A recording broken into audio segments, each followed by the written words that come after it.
우리 야곱의 가족 70명이 요셉에 의해서 애굽 땅 고센이라고 하는 곳에 정착을 하게 됩니다. 그곳에서 목축업을 하고 자손을 번성하며 살아갈 수 있는 귀한 터전이 허락이 된 것입니다.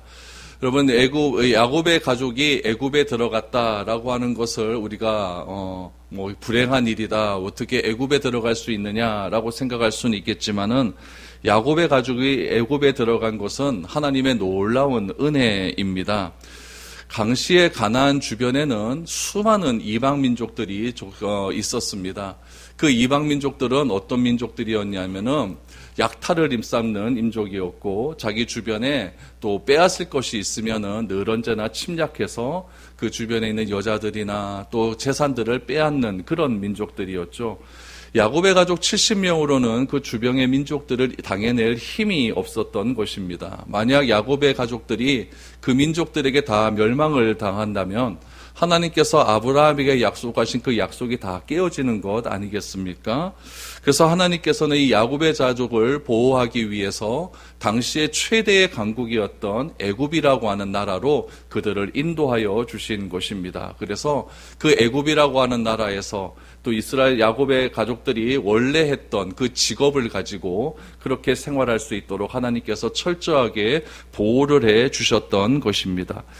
이것은 하나님께서 아브라함에게 너의 자손이 창대해질 것이고 너의 자손이 하늘의 별과 바다의 모래와 같이 많아질 것이다 라고 하는 것을 하나님께서 이루시기 위한 하나의 과정이다라는 것을 알 수 있게 되는 것이죠. 실제로 430년 후에 이스라엘 민족이 남자만 출애굽할 때 60만 명이 되었다라고 말하지 않습니까? 얼마나 많은 자손이 창대하게 되었습니까? 하나님께서는 그 현실로 보면은 애굽 땅으로 가는 것 쉽지 않은 결정이었지만 하나님께서 그 땅 가운데 큰 은혜를 베풀어 주시어서 이스라엘 민족들을 잘 보호해 주시고 거기서 하나님께서는 아브라함과 맺으셨던 그 언약을 이루게 하시는 그런 통로로 삼아 주셨다라는 이야기죠. 그런데 참 이상한 것은 하나님께서 이렇게 은혜를 베풀어 주시고 그의 가족 가운데 복을 주시고 그의 가문이 창대케 되어 주신다. 이것이 하나님의 언약의 실천이라고 실현이라고 말씀을 드렸는데 그러면 그 과정이 참 좋아야 될 것 아닙니까? 그런데 하나님께서는 꼭 중간에 그들의 믿음을 보시고 시험하는 일이 나타나게 됩니다. 우리가 읽지는 않았지만 출애굽기 1장 8절 말씀에 보면 어떤 내용이 나오냐면은 요셉이 알지 못하는 한 왕이 등장을 했다라고 말을 합니다. 요셉이 알지 못하는 한 왕이 등장함을 통해서 요셉이 그 나라에 들어가서 요셉의 식구들이 그 나라에 들어가서 잘 보호받았던 그 상황이 역전이 되어버리고 만 거죠.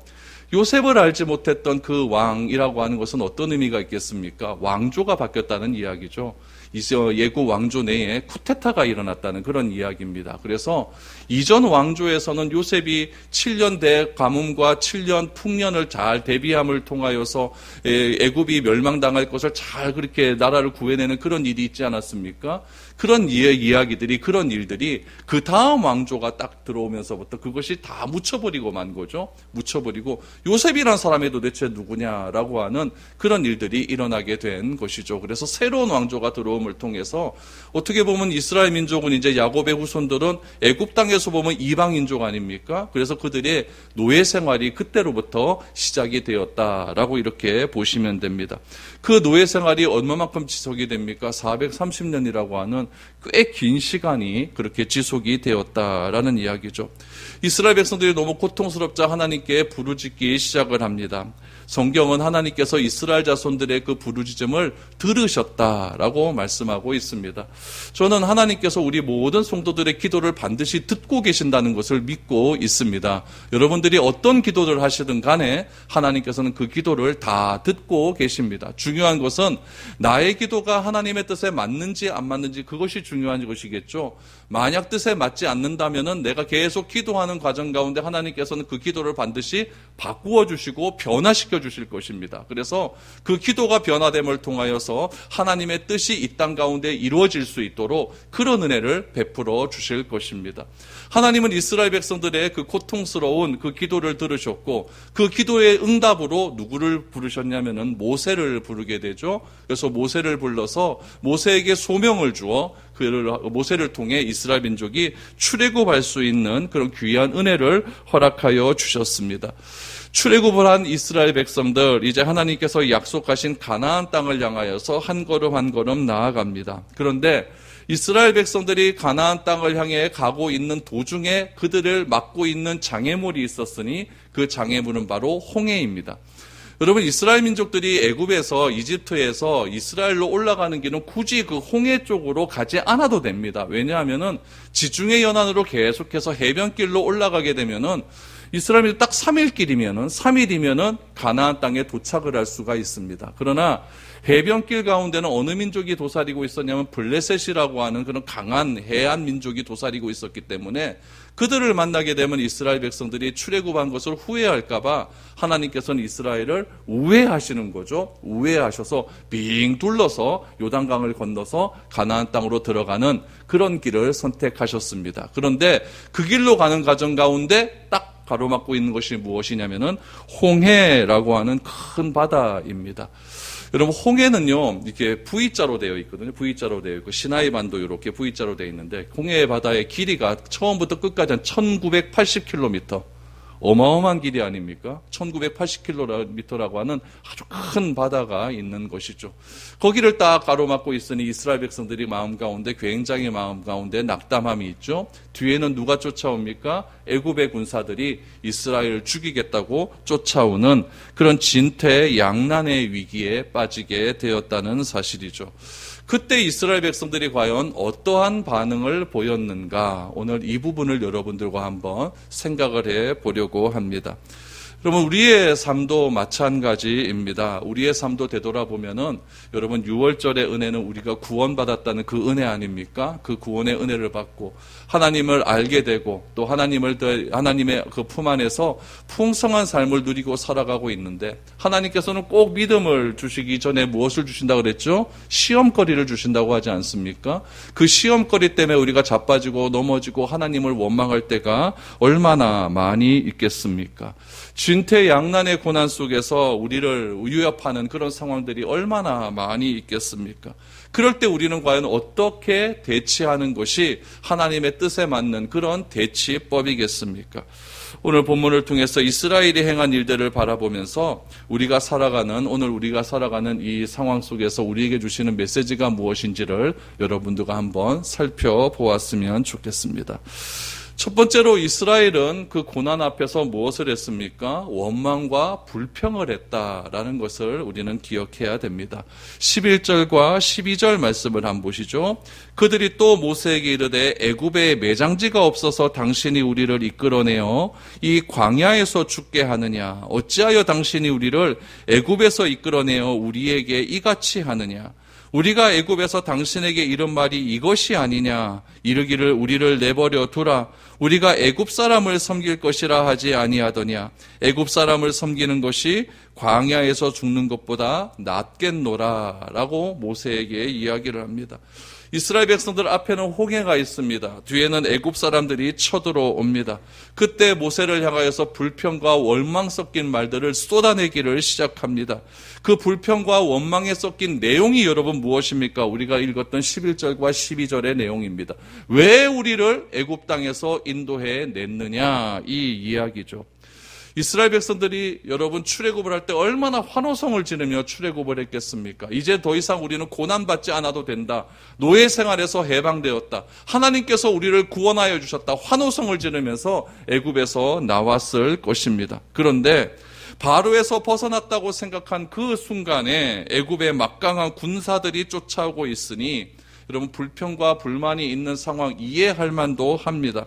그런데 이들이 불평과 불만을 하는 그 이유를 우리가 좀 깊게 좀 생각을 해봐야 됩니다.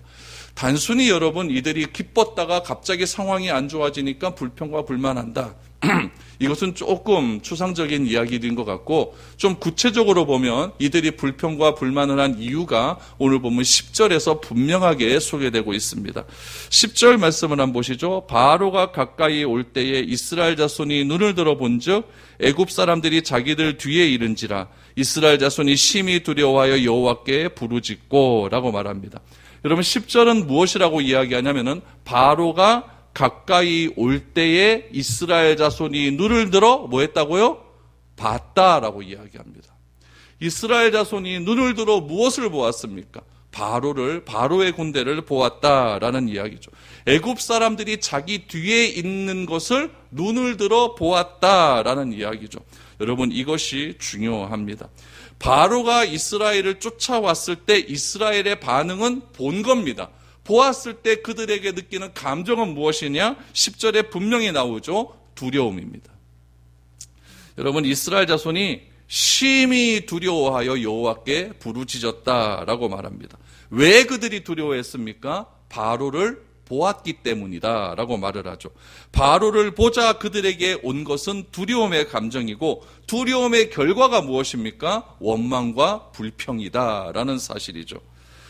여러분, 우리의 삶도 똑같습니다. 똑같아요. 여러분, 환경과 상황을 바라보고 우리 주변을 바라볼 때에 우리에게는 무엇이 생기느냐? 두려움이 생깁니다. 이러다가 망하는 거 아니냐? 이러다가 죽는 것 아니냐? 이러다가 내 삶이 완전히 끝장나는 것 아니냐? 여러분, 이 생각이 들기 시작하면 잠도 오지 않습니다. 잠도 오지 않고 그걸로 계속해서 스트레스 받다가 그냥 알아눕게 되는 것이죠. 여러분, 그러면서 무엇이 나올까요? 원망과 불평이 나오는 것이죠. 하나님께 우리가 잘 믿고 하나님을 잘 따르면 하나님께서 복을 주신다고 약속하신 것 같은데 왜 나에게는 이런 상황만 자꾸만 일어나게 하셔서 나에게 감사의 감정보다는 두려움의 감정이 오게 하는가? 그 두려움으로 인하여서 왜 나의 입술에 이렇게 원망과 불평이 일어나게 하는가라는 이야기죠. 여러분, 이 두려움, 원망과 불평은 천국의 삶을 누리는데 가장 방해가 되는 요소라는 것을 꼭 기억하시기를 바랍니다. 천국의 삶은 무엇이냐? 여러분, 샬롬의 삶이에요. 샬롬의 삶. 천국의 삶은 평안의 삶입니다. 천국의 삶은 화평의 삶이에요. 그런데 환경을 바라봄을 통하여서 우리에게 나타나는 것은 두려움이었고 그 두려움을 통하여서 천국의 모든 삶을 다 깨뜨려버리는 악한 일들이 일어나게 된다는 거죠. 그게 뭐라고요? 원망과 불평이라는 이야기죠. 여러분, 이 원망과 불평은 우리의 삶을 완전히 파괴해버립니다. 우리의 삶을 굉장히 어지럽게 만들어버립니다. 여러분, 집안에서도 여러분 서로 가족끼리 원망과 불평을 해보십시오. 집안이 제대로 될 일이 무엇이 있겠습니까? 교회 안에서도 원망과 불평에만 해보십시오. 될 일도 안 된다는 이야기죠. 여러분, 지금 이스라엘 민족 가운데 60만의 대군입니다. 그리고 남자만 60만이면 각자들 한 200만 이상이 됐다는 얘기 아닙니까? 여러분, 이 원망과 불평의 말은요, 전염병처럼 빨리 전파가 됩니다. 그러면은 모세 한 사람이 그 200만의 사람을 어떻게 다 컨트롤할 수가 있겠습니까?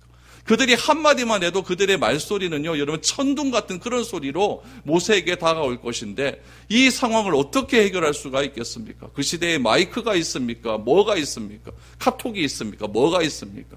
그 원망과 불평으로 인하여 그 공동체 가운데, 이스라엘 민족 가운데 어마어마한 위기가 찾아오게 되었다라는 이야기죠. 그들이 한 소리로 이야기합니다. 모세에게 무엇이라고 이야기합니까? 11절 말씀 다시 한번 보시면 애굽에 매장지가 없어서 당신이 우리를 이끌어내어 이 광야에서 죽게 하느냐라고 말을 합니다. 왜 당신이 애굽에서 이끌어내어 우리에게 이 같은 일을 벌였느냐? 이런 이야기를 한다라는 이야기죠. 죽을 장소가 없어서 광야에 와서 우리를 죽게 만드느냐? 왜 애굽에서 불러내어 우리를 광야에서 죽게 하느냐? 차라리 애굽 사람을 섬기며 일하는 것이 낫지 왜 하나님을 섬기자고 해서 이런 어려움이 우리에게 닥치게 하느냐? 결국 이 얘기 아니겠습니까? 여러분, 이것이 천국일까요? 이것이 구원받은 자가 원하는 그런 삶의 결과일까요? 여러분, 이것이 구원받은 자가 할 말일까요? 여러분, 아무리 힘들고 어렵다 할지라도 해야 할 말과 하지 말아야 될 말이 있다라는 이야기죠. 공동체 구성원들을 향하여서 원망의 말을 쏟아내면 안 된다는 이야기입니다. 그런데 참 저는 이 본문에서 신기한 것을 발견해요. 여러분, 기껏 도와줬더니 나에게 막 원망의 말을 쏟아내고 불평의 말을 쏟아내고 너가 나한테 어떻게 이럴 수가 있느냐 삿대질을 하고, 여러분, 사람 한번 확 감정 돌아가 버리면 막 못할 말 다 하지 않습니까? 막 이렇게 말을 한단 말이에요. 이 이야기를 누가 들었을까요? 하나님이 듣고 계십니다. 하나님이. 그럼 하나님이 이들에게 어떻게 해야 되는 것이 맞을 것 같습니까? 대반에 막 그냥 내가 너들에게 주신 은혜가 얼만데 너들이 이따오 짓을 해? 막 그래서 한번 탁 때리면 될 것 같은데, 참 신기한 것은요, 징벌을 하지 않아요. 징벌을요. 여러분 우리가 민수기 말씀을 볼 때는 뭐 하나 잘못해버리면 하나님 그 자리에서 죽여버리지 않습니까? 그런데 출애굽 초창기에는요. 징벌을 하지 않는다라는 이야기예요. 왜 징벌을 하지 않을까요? 여러분 어린아이에게 여러분 하나님께서 심하게 여러분 징벌하지 않는다는 것을 알게 되는 거죠. 이스라엘 백성들은 어떻게 보면요. 이제 막 태어난 아이예요. 이제 막 이제 그 예수 믿기로 이제 시작 단계에 있는 그런 아이의 상태죠. 여러분 우리도 아이 키워보면 알잖아요. 애들 얼마나 지중심적입니까? 지는 약속 안 지키면서 내가 하나 안 지키면 아빠는 약속도 안 지키고 이런 말 좀 많이 들어봤습니다. 이런 말 얼마나 많이 합니까? 왜 그럽니까? 다 자기중심적으로 이야기하는 거. 아이들의 특징은 그거예요. 아이들의 특징은 다 자기중심적으로 생각을 하기 때문에 상대방을 배려하고 이런 말 하나도 알지 못하죠. 그러면서 조금만 마음에 들지 않으면 얼굴 확 까버리고 울고 불고 난리가 나죠. 그러다가 자기의 마음에 들면 어떡합니까? 울고 짜증내는 거 싹 없이 최고 이렇게 말하지 않습니까? 이게 아이들의 특징이다라는 이야기죠. 신앙인들도 마찬가지입니다. 예수님을 믿고 얼마 되지 않는 분들, 또 믿음이 자라나지 않는 성도들의 이런 어린아이와 같다라는 것을 우리는 꼭 기억해야 됩니다. 그래서 아주 작은 일에도 시험에 드는 일이 많고 자기 스스로 신앙생활을 컨트롤하지 못하는 그런 경우가 굉장히 많이 있다라는 이야기죠. 여러분 이럴 때는 어떻게 해야 될까요? 누군가 옆에서 도와줘야 됩니다. 도와줘야 돼요. 절대 이것은 혼자 해결할 수 있는 문제가 아니에요. 하나님이 왜 교회라는 것을 만들어 놓았겠습니까? 이런 어린 분들 도와주라고 교회를 만들어 놓은 거죠. 혼자서 다 신앙생활할 수 있다고 한다면 뭐하러 여러분 교회를 만들어 놔서 이렇게 주일 아침마다 여러분 꽃단장하고 이렇게 교회 나오게 만들어 버리겠습니까?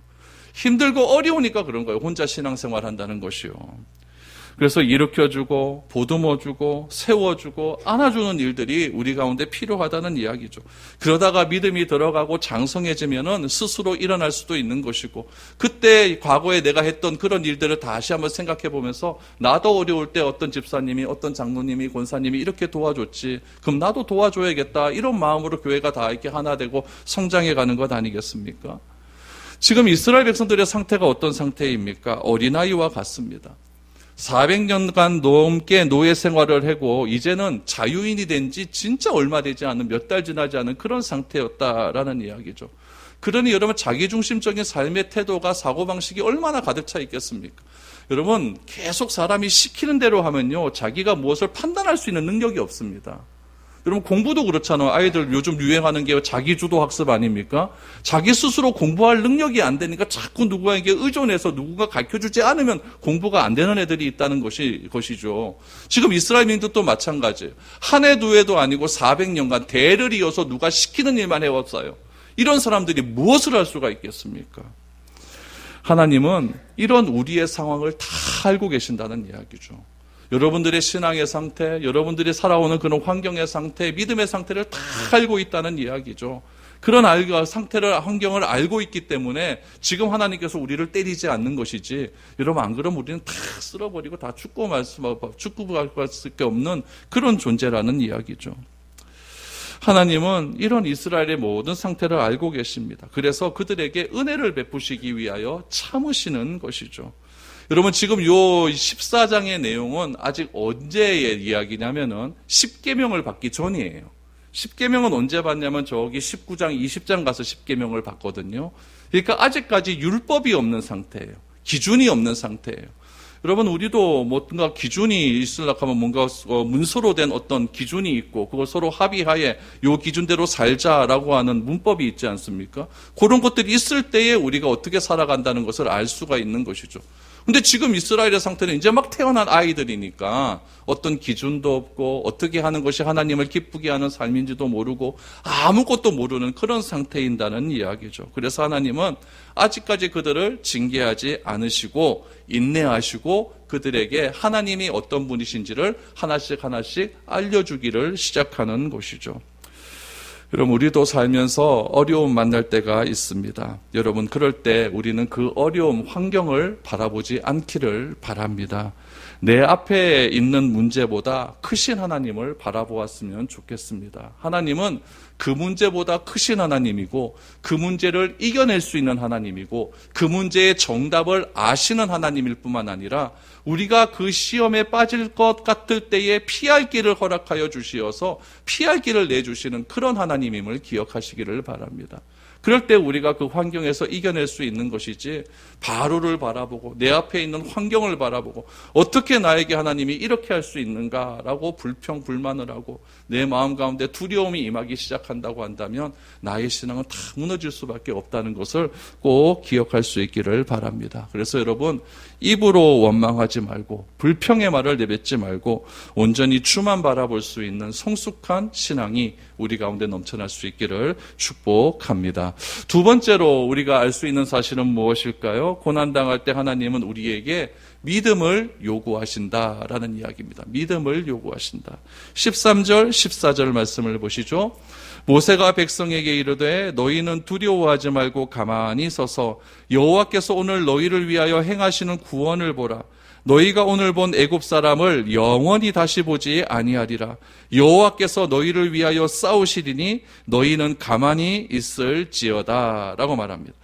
여러분, 하나님은 문제 앞에서 우리에게 무엇을 요구하시냐면 믿음을 요구하신다라는 이야기예요.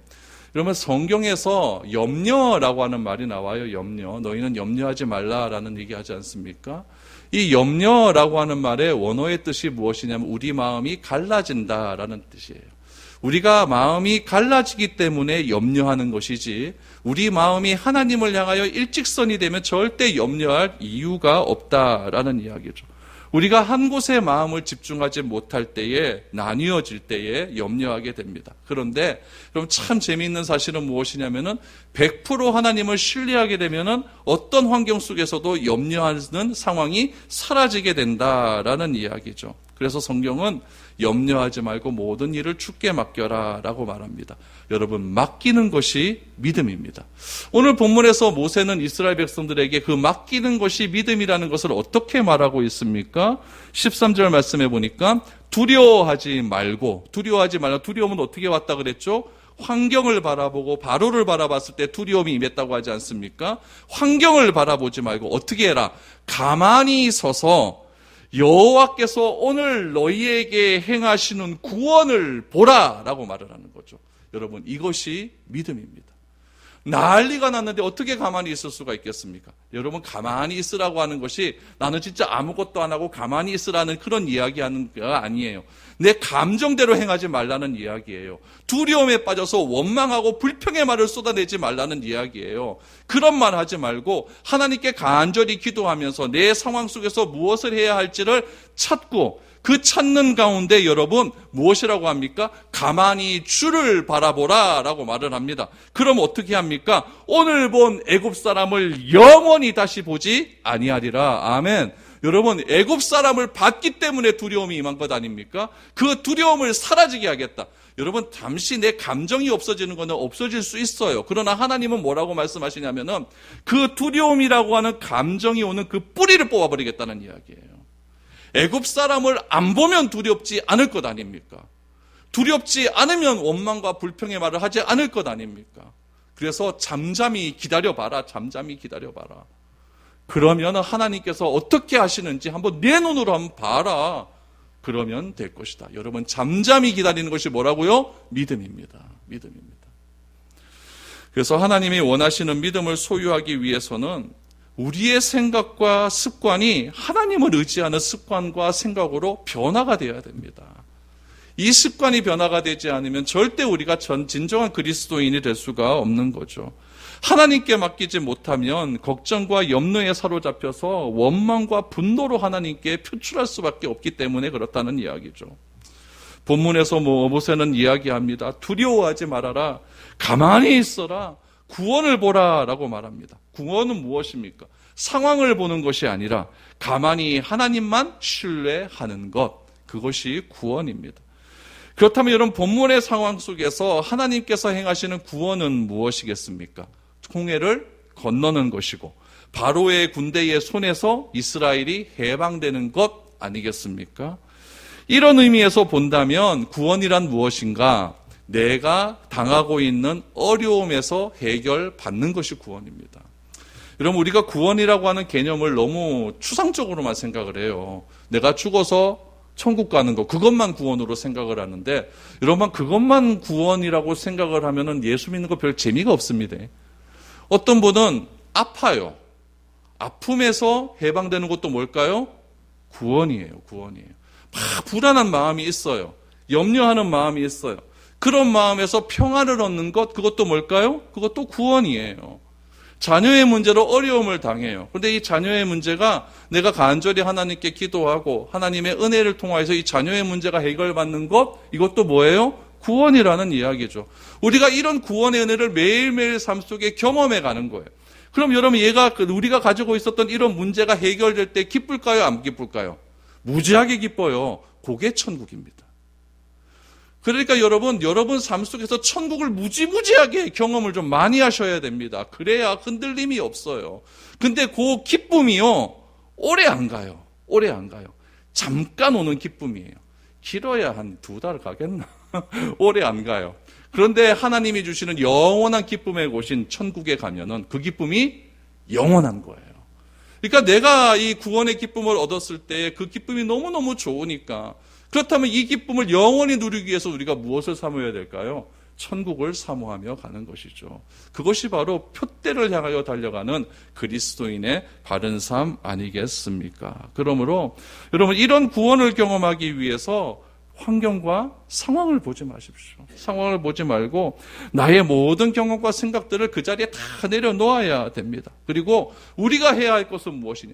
하나님께서 나를 위해서 무엇을 행하실지, 하나님께서 나의 이 문제를 해결해 주시기 위해서 어떻게 여러 가지 상황들을 변화시켜 가실지, 하나님께서 나의 이 답답한 문제를 해결해 주시기 위해서 어떤 사람을 보내어 주실지, 그 사람을 통해서 어떤 메시지가 전달될지, 여기에 집중하며 나아가야 된다라는 이야기죠. 여러분, 그러므로 구원받기 위해서 필요한 것은 무엇입니까? 인내예요. 인내. 다른 거 없어요. 아브라함은 아들 하나 얻자고 20년을 기다리지 않습니까? 20년을 기다려요. 얼마나 힘든 상황입니까? 우리도 여러분, 내가 어떤 문제 때문에 힘들어하고 어려워할 때 그 문제 해결하기 위해서 어떤 분은요, 평생을 기도하시는 분이 있어요. 평생을 어떤 분은 기도했대요. 간절히 기도했는데, 누군가 하나 전도한다고 그렇게 기도를 했는데 이 사람이 예수를 안 믿는 거예요. 예수를 안 믿는 거죠. 안 믿어갖고 그냥 자기가 이제 죽을 때까지 기도를 했는데, 결국 이 사람이, 기도한 사람이 죽었어요. 죽고 난 다음에 그 사람이 예수를 믿었다 그러잖아요. 조지 밀러의 1만 번 기도 응답받은 이야기 보면 이런 이야기가 있어요.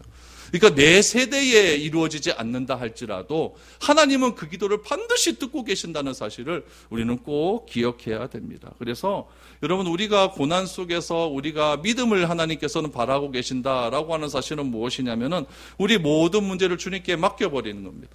하나님께서 어떻게 행하시는지 내가 한번 내 눈으로 한번 보겠다라고 하는 잠잠히 기다리는 그런 마음이 필요하다는 이야기죠. 그래서 14절의 말씀처럼 여호와께서 우리를 위하여 싸우실 것이다. 여호와께서 우리를 위하여 어떻게 싸우시는지 내 눈으로 한번 보자. 이것이 여러분 간증 아니겠습니까? 다른 게 간증이 아니라. 그래서 하나님은 싸우시고 나는 가만히 바라보면서 주님을 믿고 간절히 구하는 것, 이것이 바로 믿음임을 기억하시기를 바랍니다. 혹시 여러분 삶 가운데 어려운 상황이 있는 분 계십니까? 고난 가운데 있는 분 계십니까? 하나님께서 이 문제를 어떻게 해결하실지 여러분 인내를 갖고 기도하며 기다릴 수 있기를 바랍니다. 하나님은 반드시 우리에게 구원의 은혜를 베풀어 주실 줄로 믿습니다. 세 번째로, 하나님은 어떤 분이십니까? 고난을 통해서 영광을 받으시는 분이십니다. 15절 16절 보시죠. 여호와께서 모세에게 이르시되 너는 어찌하여 내게 부르짖느냐? 이스라엘 자손에게 명령하여 앞으로 나아가게 하고 지팡이를 들고 손을 바다 위로 내밀어 그것이 갈라지게 하라. 이스라엘 자손이 바다 가운데서 마른 땅으로 행하리라 라고 말합니다. 여러분, 가만히 하나님께서 행하시는 것을 보다가 어떻게 해야 됩니까? 적극적으로 하나님을 믿고 행하는 믿음의 자세가 필요하다라고 말을 합니다. 그래서 15절을 보니까 너는 어찌하여 내게 부르짖느냐라고 말하면서 이스라엘 자손에게 명령하여 앞으로 나가라라고 이야기하지 않습니까? 어떻게 보면 너무나 무모한 말씀입니다. 무모한 말씀입니다. 이스라엘 백성이 서 있는 것은 홍해 앞이에요. 뒤에는 누가 따라와요? 애굽의 군대가 찾아옵니다. 여러분, 홍해가 바다가 가로막고 있는데 어떻게 그 앞으로 나아갈 수가 있겠습니까? 여러분, 홍해는 아까도 말씀드렸다시피 여러분 지금 수에즈 운하가 있는 그런 곳이거든요. 수에즈 운하가 있는 곳이어서 홍해에서 이렇게 제가 홍해 가서 보니까 수평선이 이렇게 보여요. 보일 정도 굉장히 바다가 넓은 그런 곳입니다. 이스라엘 백성들이 홍해 앞에 섰을 때 그들이 생각하기를 다 죽었다라고 생각을 하는 거죠. 그래서 말하지 않습니까? 왜 우리를 죽을 곳이 없어서 이곳까지 불러냈느냐라고 말하지 않습니까? 그런데 하나님께서는 왜 두려워하고 왜 하나님께 부르짖느냐라고 말합니다. 이건 무엇이냐면은 전적으로 신뢰해라라는 것을 의미해요. 저 어릴 때 이렇게 수련회 같은 데 가면요. 어떤 거 시키냐면은 눈 감으래요, 저보고. 눈 감고 뒤로 넘어지라 그럽니다. 이야, 이러면 미쳐요, 진짜. 뒤에서 받쳐줄 테니까 눈 감고 뒤로 이렇게 넘어가라 그래요. 그러면은 뒤에 있는 사람을 100% 믿지 않으면 저는 못 넘어갑니다. 저는 넘어가 봤겠습니까? 안 넘어갔겠습니까? 이야, 나는 임마 이거 못 믿겠더라고, 이거요. 넘어가기가 너무너무 힘들어요. 넘어가기 힘들어요. 그래서 막 넘어가다가 그냥 주저앉아 버리죠. 하나님께서 하시는 말씀이 무엇이냐면은 하나님께서는 오늘날 너희를 위하여 행하시는 구원을 보라라고 말하지 않습니까? 봤으면은 여러분 행해야 된다는 이야기예요. 믿음은 여러분 관념적인 게 아니에요. 믿음은 여러분 사전적인 게 아니에요. 믿음은 기계적인 게 아니에요. 믿음은 뭐다? 행함이에요. 행함이에요. 그래서 야고보 사도는 행함이 없는 믿음은 죽은 믿음이라고 말을 하고 있지 않습니까? 믿음을 가지고 여러분 논문을 수백 편 쓰면 뭐합니까? 내가 행하지 않는데요. 내가 그 믿음대로 살지 않는데 그것이 무슨 의미가 있겠습니까? 믿음에 대한 성경 구절을 그렇게 내가 많이 암송하고 있으면 뭐합니까? 그 말대로 행하지 않는데요. 아무런 의미가 없는 겁니다. 내가 그 믿음을 내가 받았다고 한다면, 그 믿음이 나에게 있다고 한다면 하나님께서 나를 위하여 행하시는 그 일을 기대하면서 행해 보는 겁니다. 나도 이렇게 행해 보는 겁니다. 그래서 하나님은 모세에게 말을 합니다. 왜 이렇게 주저하고 있느냐? 앞으로 가라라고 말하지 않습니다. 앞으로 가라. 그러면서 모세에게 뭐라고 이야기해요? 바다를 향하여 두 손을 높이 들어라. 그리고 지팡이를 홍해 바다 위에 명령하라라고 말을 하지 않습니까? 그럴 때 놀라운 기적이 일어나게 됩니다. 우리는 여러분 이 뒤엔 이야기가 어떻게 된지 결론을 다 알아요. 다 아니까 뭐 그 정도야 이러겠지만은 결론을 모르는 여러분 이스라엘 백성들 입장에서는 이건 진짜 삶과 죽음의 선택의 문제예요. 선택의 문제예요. 믿음은 무엇일까요? 약속을 바라보고 내가 내 발을 내딛는 겁니다. 두려워할 필요가 없죠. 왜 그렇습니까? 약속은 이미 주어졌기 때문에 그렇다는 이야기죠. 오늘날 너희를 위하여 행하시는 구원을 보라. 약속이에요. 그것이 주어졌기 때문에 우리는 그 약속을 믿고 행하면 된다는 이야기죠. 그러므로 이런 믿음이라는 것은 거룩한 약속의 기초 위에 있는 거예요. 그리고 믿음의 결과는 명령에 대한 순종으로 이어지게 됩니다. 우리는 앞으로 나아가기 전에 하나님께서 나에게 주신 약속이 무엇인지를 찾아야 돼요. 그 약속은 어디서 찾을 수가 있을까요? 성경에서 찾을 수가 있습니다. 성경 말씀에 하나님께서는 우리에게 약속하신 것들이 수없이 나와 있어요. 그 약속을 붙들고 내 앞에 있는 환경과 어려움을 보지 말고 하나님을 바라보면서 내 발걸음을 일어나는 겁니다. 그러면 여러분 하나님께서 왜 우리에게 약속을 먼저 주시고 믿음을 강요하실까요? 그 이유도 17절, 18절에 나옵니다. 17절, 18절 보시죠. 내가 애굽 사람의 마음을 완악하게 할 것인즉 그들이 그 뒤를 따라 들어갈 것이라. 내가 바로와 그의 모든 군대와 그의 병거와 마병으로 말미암아 영광을 얻으리니 내가 바로와 그의 병거와 마병으로 말미암아 영광을 얻을 때에야 애굽 사람들이 나를 여호와인 줄 알리라 하시더니라고 말합니다. 여러분 하나님께서 약속을 주신 이유, 우리에게 믿음을 강요하시는 이유가 무엇입니까? 18절 말씀해 보니까 그런 후에야 애굽 사람이 나를 여호와인 줄 안다라고 말을 하고 있습니다. 이방 민족에게도 이스라엘을 구원하신 분은 애굽 사람 너희들이 믿는 신보다 더 훨씬 큰 하나님이라는 것을 애굽 민족에게 알게 하기 위하여서 우리들에게 믿음을 강요하고 있는 겁니다. 그러므로 내 앞에 있는 여러 가지 고난과 환경과 어려움이 있어요. 그 환경과 어려움을 주께서 주신 그 약속을 바람으로 내가 믿음의 길을 걸어가게 되면 어떤 일이 일어납니까? 주변에 믿지 않는 사람들이 저 사람 진짜 하나님의 자손이다. 저 사람 진짜 그리스도인이다라는 것을 그들의 입으로 터져나오게 된다는 거예요. 그때 하나님께서는 영광을 받으신다 이거예요. 여러분 하나님께서 영광 받는 게 다른 게 영광입니까? 내가 뭐 헌금 많이 하면 하나님이 영광입니까? 그런 거 아니라는 이야기죠. 내가 바른 선택을 하고 바른 믿음의 길로 가고 내가 바른 믿음의 길을 통하여서 주변에 믿지 않는 사람들이 저 사람 보니 진짜 하나님 살아계시구나, 저 사람 보니 진짜 하나님이 살아계시는 것을 믿겠구나, 이런 고백적인 찬양이 나올 때에 하나님은 영광을 받게 된다라는 이야기죠. 그러므로 여러분들이 당면한 어려운 과제와 문제가 있을 때마다 내가 기억해야 될 것은 무엇이냐면, 하나님께서 이 문제를 통해 영광을 받기를 원하시는구나, 하나님께서 이 어려운 문제와 상황을 통하여서 나를 통해 영광 받기를 원하시는구나, 얼마나 대단한 일입니까? 그러므로 우리가 해야 할 일은 하나님이 주신 약속을 굳게 잡는 거예요. 그 약속 못 잡으면 한 발자국도 뛰어가지 못하게 되는 것이죠. 그래서 우리들의 있는 여러 가지 상황들 때문에 낙심하지 않을 수 있는 그런 우리가 되어야 됩니다. 여러분, 이 상황을 히브리서 기자는 어떻게 기록하고 있을까요? 히브리서 11장 29절에 보니까 이 상황을 이렇게 설명하고 있습니다. 믿음으로 그들은 홍해를 육지같이 건넜으니 애굽 사람들은 사람들은 이것을 시험하다가 빠져 죽었으며 라고 말을 하지 않습니까? 믿음으로 그들은 홍해를 육지같이 건넜다라고 분명히 이야기를 하고 있습니다. 그러므로 이스라엘 백성들이 홍해를 건널 수 있는 것은 다른 것이 아니라 뭐였다? 믿음이었다.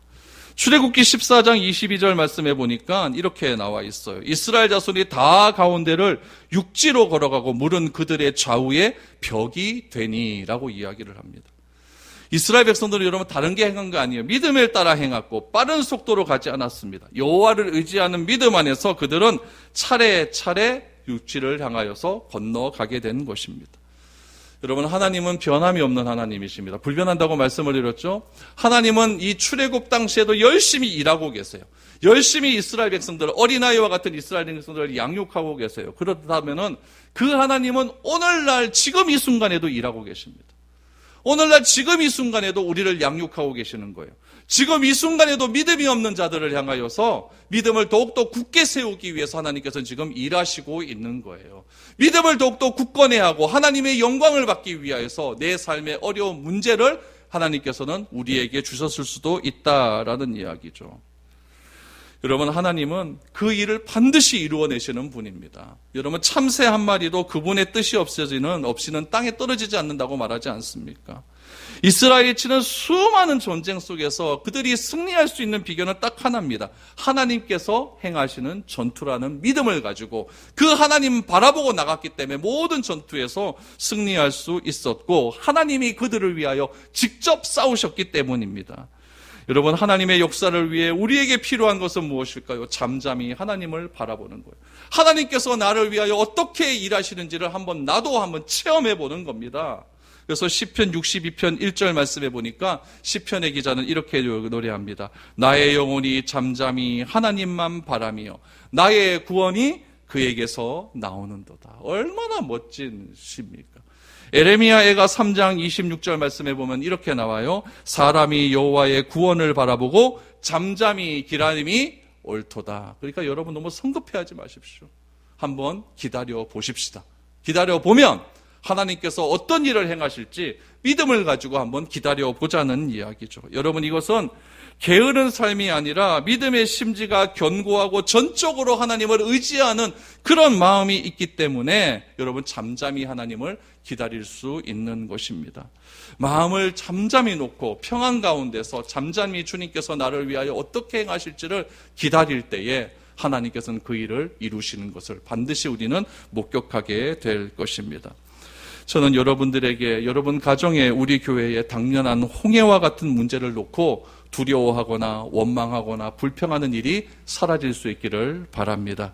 하나님이 우리에게 요구하시는 것은 잠잠히 하나님을 바라보는 것이고 하나님이 주신 약속을 믿고 하나님께서 어떻게 이 구원의 일을 이루시는지를 보며 우리의 행동으로 옮기는 것밖에 없습니다. 하나님께서 이스라엘을 향하여 너희를 행하시는 구원을 보이리라 라고 하신 말씀처럼 하나님은 반드시 우리를 구원하시고 우리를 바른 길로 인도해 주실 줄 믿습니다. 여러분, 하나님을 신뢰하시고 오늘 이 시간 잠잠히 하나님을 바라보면서 하나님께서 나에게 행하실 일이 어떤 일인지를 다시 한번 기억하며 하루하루의 삶을 충실히 살아갈 수 있는 저와 여러분들이 될 수 있기를 축복드립니다.